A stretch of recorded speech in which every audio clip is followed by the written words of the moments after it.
Hey everybody, my name is Karl Aho. I teach philosophy here at Tarleton, and we start reading Machiavelli in my Intro to Philosophy classes literally next week.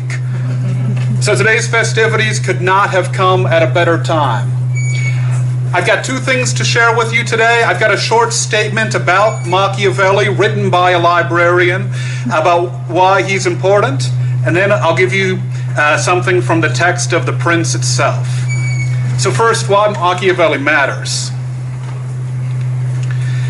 In 1559, the Pope banned The Prince by Niccolo Machiavelli. Over the next century, the Catholic Church was to discover, to its intense chagrin, why the Pope considered Machiavelli so dangerous. On the other hand, the nobility of Europe, which largely ignored the ban, would quickly learn the liberating joys of political science. Hearts would be broken. The bad guys would win. The ends ultimately justified the means, at least to the people writing the history books. And Machiavelli, now tested and found true, became the go-to professor of power. The mentality of a book banner is also one that trends towards the consolidation of power. Machiavellian in spirit, if not in word.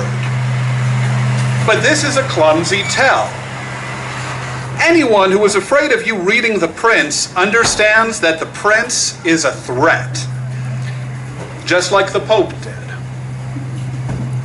And he's right. It's a threat to ignorance. The book illuminates the gears of power. In a functioning system, this wouldn't be scary, because good leaders have confidence in their position. But in a system that is falling apart, that illumination is anathema. It exposes weak spots. It predicts change. The Europe that unfolded when the nobility ignored the Pope's ban of The Prince might not have been a paradise. But it did prove that it was possible to push out an unacceptable system of governance using nothing but philosophy. Moral panic over something like Harry Potter might embarrass us. Outrage over In the Night Kitchen might strike us as silly.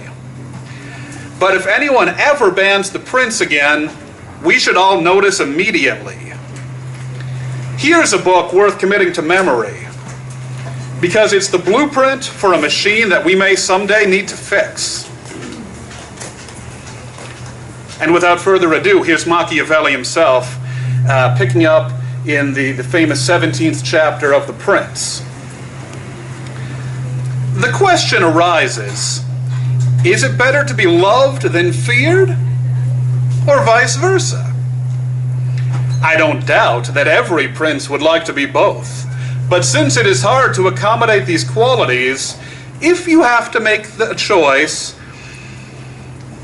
to be feared is much safer than to be loved. For it is a good general rule about men that they are ungrateful, fickle, liars and deceivers, fearful of danger and greedy for gain. While you serve their welfare, they are all yours, offering their blood, their belongings, their lives, and their children's lives, so long as the danger is remote. But when the danger is close at hand, they turn against you.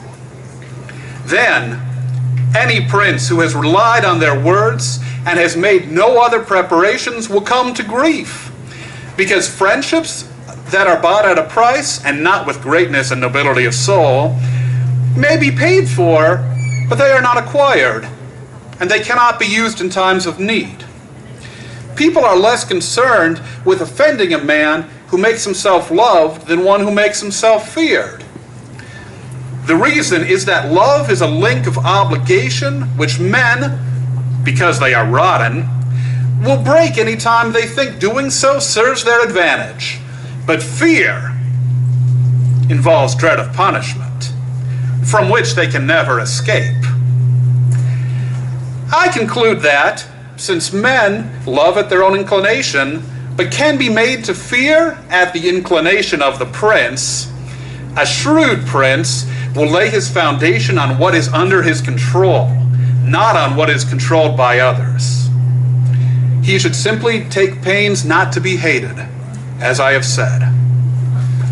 Thank you.